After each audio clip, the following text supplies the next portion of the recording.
ప్రకృతిలో దృగ్గోచరమైన విషయాల్ని మనిషి హృదయంలో ఉదయించే భావాలకు రూపకల్పన చేసేదే శిల్పకళ.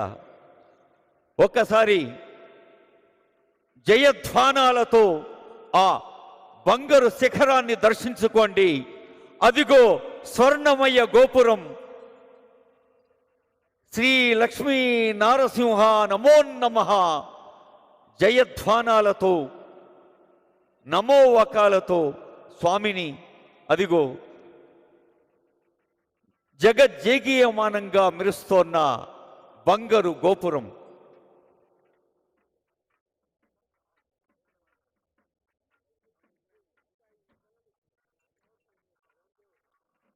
భక్తి హృదయాలు ఆవిష్కరించబడ్డాయి.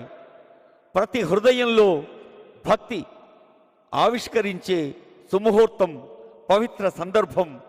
తెలంగాణ రాష్ట్ర ప్రభుత్వం, దేవాదాయ ధర్మోదాయ శాఖ, యాదగిరి దేవస్థానం భక్తులకు, ప్రపంచవ్యాప్తంగా ఉన్న భారతీయ సంస్కార అనురక్తులకు అన్ని వేళలా అన్ని విధాలా మంచి జరగాలని